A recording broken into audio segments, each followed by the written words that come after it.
Good day. Let's talk about the zucchini plant here for a few. This is a non-self-pollinating plant, and you can see flowers are quite gorgeous, quite beautiful, but you can see that the female plant has fruit at the end, and the male plant does not. It just has a stem.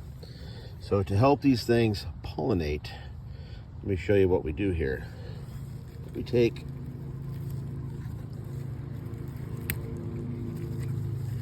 try to do this with one hand.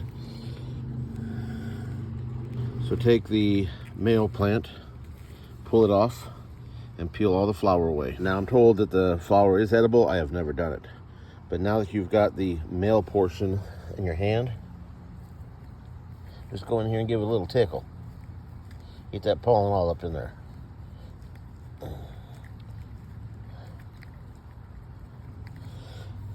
And that's it.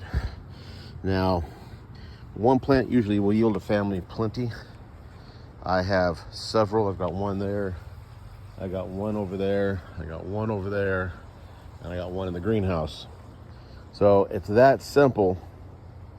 You could do zucchini bread and zucchini noodles. You could do the zucchini noodles and dehydrate them. I like to store mine, so thought I'd share that with you. So just to recap, that is the female plant right there. It's got the fruit on the end, and the male does not have. Oh, there's another female right there. So just thought I'd share that with you guys. Stay safe, keep your head on a swivel.